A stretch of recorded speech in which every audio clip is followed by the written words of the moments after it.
Baby, how blue can you get? I am live, it says. I am live.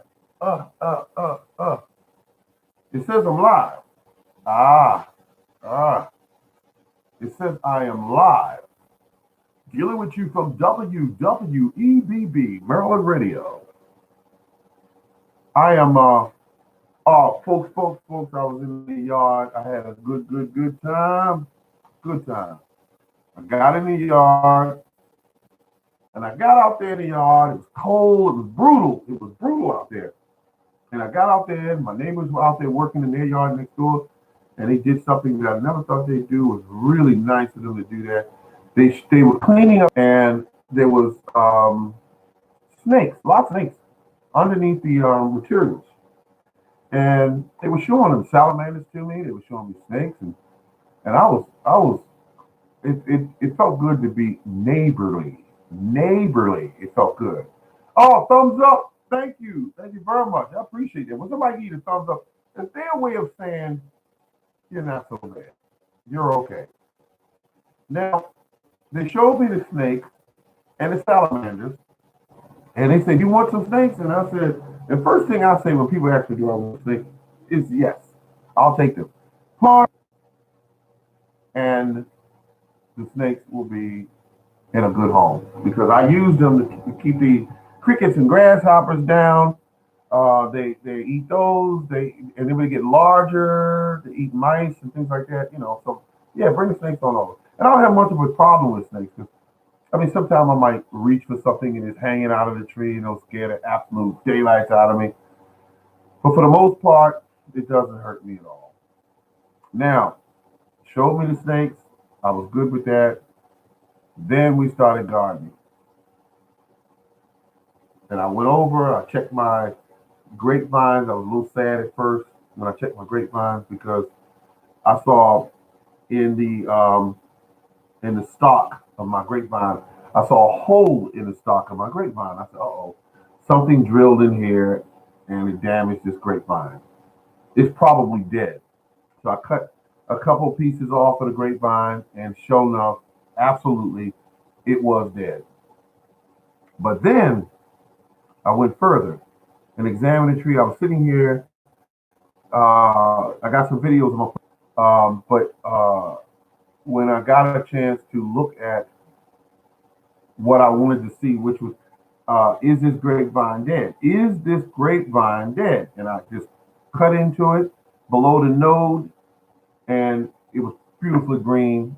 I jumped for joy, which I did, and I cut another cutting off, and so both of those were stuck into a mixture of compost and sand. Write that down if you want it. Write it down. Compost and sand. And when I did that, hi, how you doing? And when I put the cuttings in the sand and compost, I am hoping that I can get these grapevines to grow some roots. Did I use root tone or root grow, any of that stuff? No, I just didn't. I had it. I didn't feel like looking for it, and I knew it was, but I just didn't want to get it. And I said, no, no. If they're meant to survive, they're going to survive on their own. Because I was getting ready to call a place called Scott Brothers and order a grapevine, which was called a Neptune. It's a large seedless white grape. And I don't know what it tastes like. I believe it's sweet, but I ordered it some time ago. And why I was concerned about it because the weeds this year, the vines, I'll say the vines, took over the plant. And I didn't get to it, and I was working and busy, and I said, well, I'll get to it, I'll get to it, I'll get to it. And never did get to it, and eventually the vines encased it. And at the last moment, I went over and I pulled all the vines off of it, and the vines were these tough vines. Tough vines. I don't know what variety they are, I don't know where they're from, but they came in with the wood chips.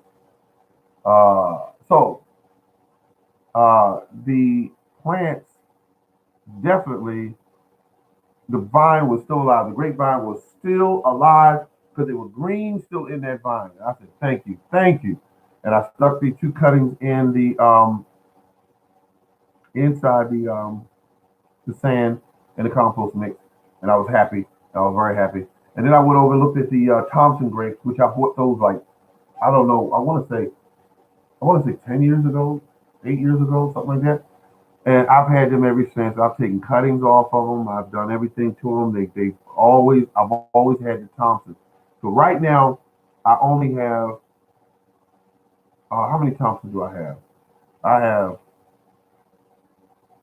two, wait a minute, one, two. Yeah, I have two. That's it. That's it. All I have is two.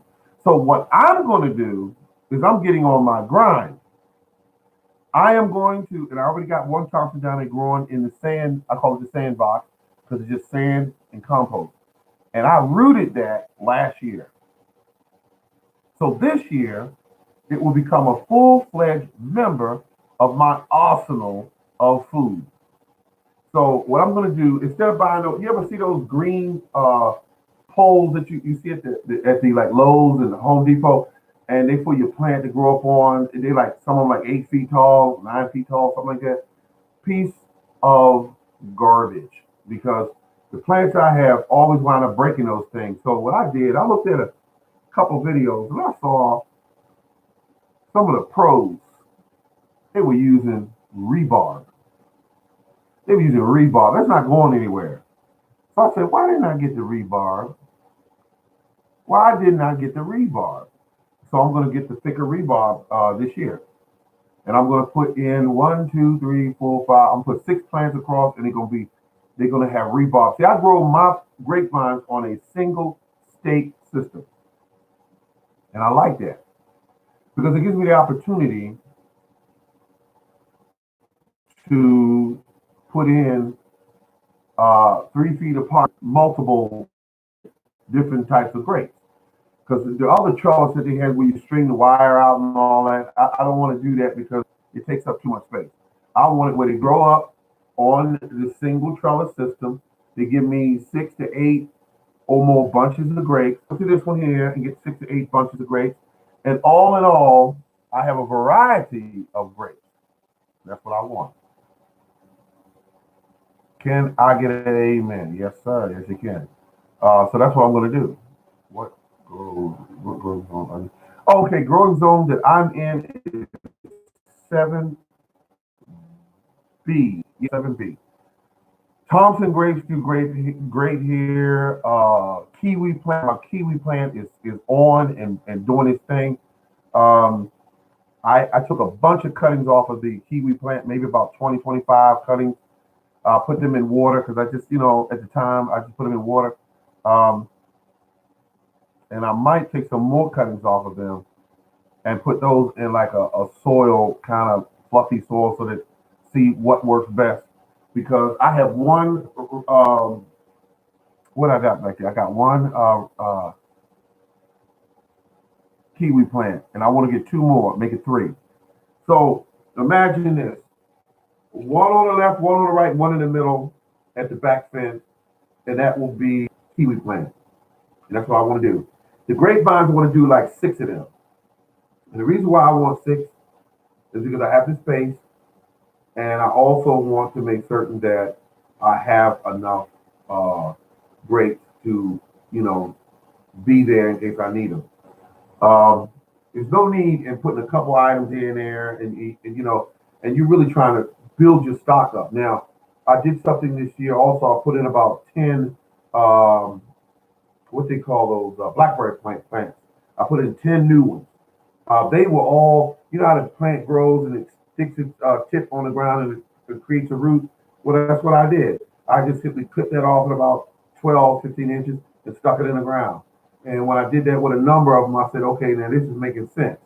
Um, and I put all of them in, got everything going pretty. So I got a number of new blackberry plants. I'm working on a number of grape plants. Um, and that's how you want to do it. Now, as far as the blueberries go, I have an option there. I can take some cuttings from the blueberry plants. and get those going. I have the ability to do that now. Um, so I'm gonna think about the blueberries. I'm gonna think about the blueberries. Um, yeah, I'm gonna think about it because I mean I work my butt off of the blueberries, and they take a long time to grow. They do take a long time to grow.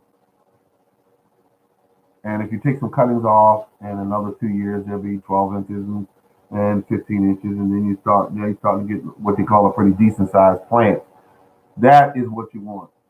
And so I'm working on that. Welcome to the live chat. Remember to guard your privacy and abide by the community guidelines. Learn more.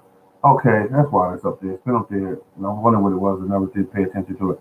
Ah, so growing food for yourself. And then I had a young lady I was talking to on the phone. I call her young, but she's actually about 70 years of age. And she was telling me about I didn't know it cost that much.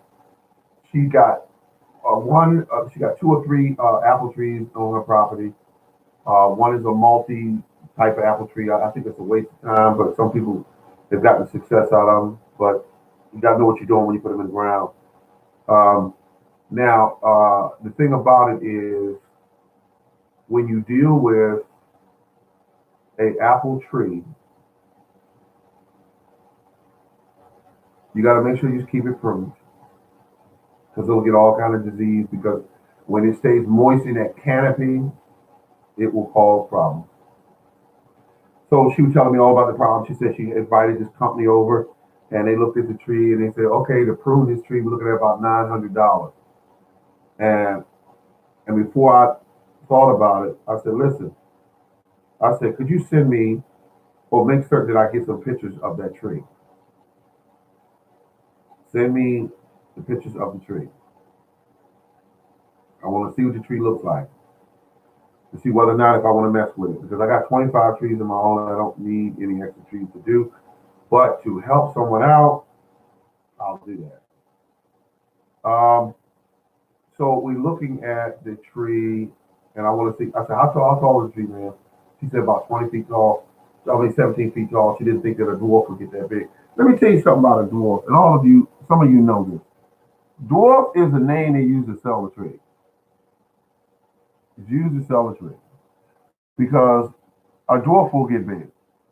It may not get as big as a standard tree, but if you think that little ticket on there when you say dwarf tree will get about 8 to 10 feet tall, that is crazy. Leave it out there and feed it good and watch how big a dwarf tree can actually get. Leave it in a beautiful spot where it has sun and rich, fertile soil and feed it on a regular basis and watch how big that tree gets. Feed it, water it, watch how big that tree gets. We had a lot of rain here in Maryland. My trees showed off. They showed off. My trees got 20 feet tall and they're dwarf. And I'm not talking about a semi-dwarf. I'm talking about they were labeled dwarf when I bought them. They were 6 feet, 6.5 feet tall. And we started, it rained all the way from March, all the way through the summer and everything. It rained, you hear me? It rained, it flooded areas. And when that took place, those trees were massive. They got, I mean, no time at all. I went out there and I looked at my trees. I said, oh my God, this tree is 20 feet, 17 to 20 feet tall. And do you know what happened? Thank you for the thumbs up. That tree got so big and the limbs on it were getting thick where you could, I'm going to fix it in my tongue, but they were getting thick. All the branches were getting thick. And I started looking at that saying, this tree getting out of control. So I cut everything back down. I got them back down to 6 feet tall. And let me tell you what they're going to do. These trees are going to, they think that I don't know that they're going to flush out when the weather changes. They're going to flush out like crazy. Because when you cut trees in the winter, they do nothing but flush out. And how much you take off at one time. Because you're supposed to take off a certain percentage of the tree at one time. Because I learned that when you do that to cherry tree, you cut a cherry tree back real hard and watch what it do. Cherry tree will flush all out with all its growth and all these little branches and big branches and medium branches. And they'll just be all over the place where you'll say, oh my God, what did I do? And that's what a cherry tree would do if you cut it back. I also found out that a peach tree will do that as well. Maybe not as bad as a cherry tree, but it will flush out. So when you're cutting your trees, you take a little off at a time, a little off at a time. That way the tree's not all alert that it's being killed. Because they think it's being killed, it just says grow, and it grows everything out so it can drop seeds. Fruit is the seeds, and it wants to produce and stay alive. It wants to send its offspring into the future. So that's how it works. But I'm happy because I went out there today and I got everything done, and it was like clockwork. I took all my bags of fertilizer, manure, and stacked all of them up. It's about 15 bags. I think about 15 bags. Um, I stacked them all, and they were, they heavy bags. But I'm not in bad shape. I got out there and moved that stuff around, and it was all stacked up before I even knew what was going on. And once I got everything stacked up, I had a good time. Um, then I started, like I said, taking the cuttings from the rose bushes. I was going to get some from the red one in front of my yard, but it looked like it's dealing with a little bit of disease. So I said, I don't want to mess with that right now. You don't need to be cutting on this thing now. You're going to make this plant healthy again. That's what you're going to do. So it's still alive. It's still growing. It's doing its thing, but it's fighting over some little disease. So I go out there. I can treat it with some type of fungicide type of deal, and that might help it through it. Or I can start doing what I'm supposed to be doing to the thing, which is feed it. And when you feed it and you get it strong, then the vine does like that. And the vine has something that's going to make it, be able to deal with the sickness. Hi, hello, hello. Left, yeah, yeah. I'm glad that everybody's showing up, but I got all my yard work done today. I wish that I didn't have the cats that live next door. I mean, the guy, he's a nice guy. He's a really nice guy, and he feeds the cats. And these cats crap everywhere. They crap everywhere. They lay on my porch, not just, you know, they lay on my motorcycle seat, and I like cats. I have one of my own. But these cats crap everywhere. And you're always stepping in it. No matter how much you try to guard against it, you step in it. And I think about it, I go, well, I don't see any mice or rats running around my property. And it's about 12 cats this week, back and forward. Like they going on duty. Hey man, what's up? That's how they be doing. Hey man. You working late today? Yeah. Oh, okay. All right. Okay, cool. I'll catch you tomorrow. I'm gonna pull a double Thursday. That's what the cats be doing. And they go back and forth, you know. And I gotta fix my shed up so they can't go inside my shed because they go inside my shed like it's a big condominium or something. Every year they have a litter of kittens in there. I mean, I gotta fix that. But I love cats. Don't get me wrong, I love cats. I love cats. They're good animals. And for the most part, they clean. But they do crap everywhere in grass. They crap everywhere. You don't find it until you step in it. Ah, okay.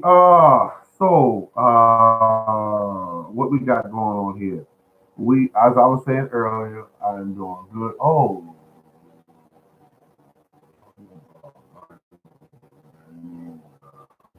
Walmart.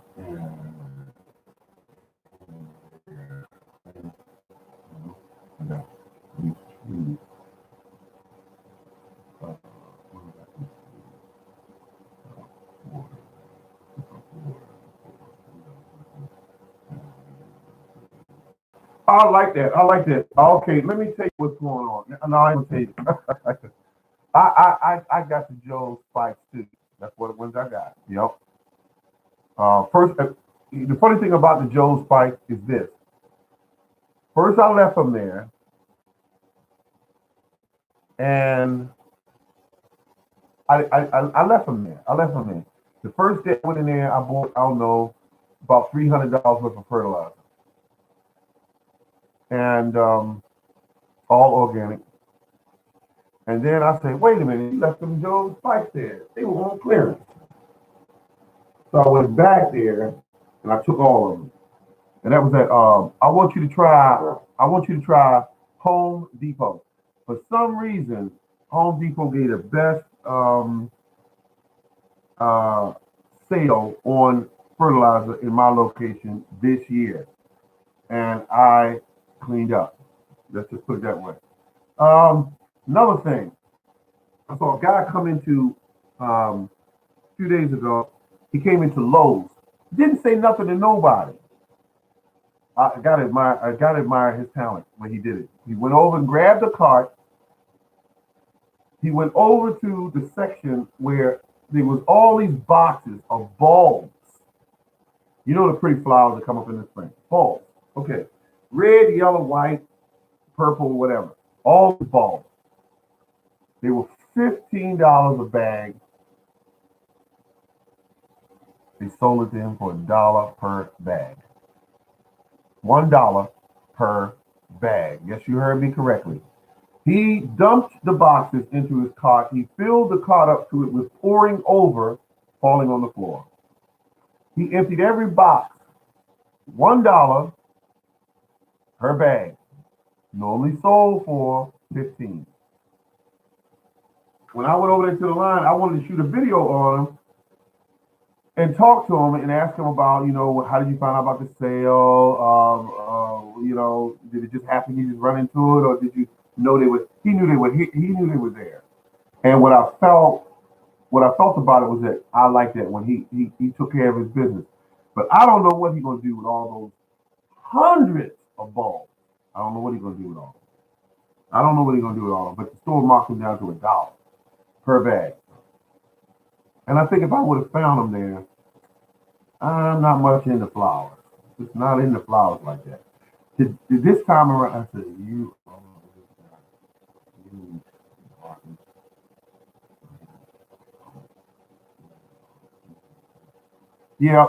I do try. I try because when I see it there, I go grab it. I'll give a good example. Go into the stores if you see bags of manure that are busted and all that kind of stuff. They'll sell that stuff to you for half price. Why not get it? And then they'll turn around and drop it in a clear, sturdy plastic bag. If you ask for the bag, don't try to walk out of there with that stuff taped up. You say, can I get one of your Lowe's bags? Can I get one of your Home Depot bags? And they'll say, sure, they're over there. If you're nice, you'll go get it. I went there. I got a video I'm going to put up sometime today or tomorrow. Just look out for it. It shows bags of Black Cow, which is a manure product from Black Cow, the company. Supposed to be one of the better manure companies, supposed to be one of the better ones. And the thing about it is 90% manure is in the bag, supposed to be.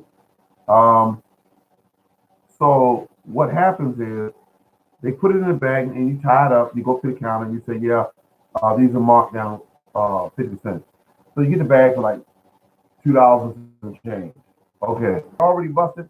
You just made out because instead of you paying $20 for them, you got it for $10.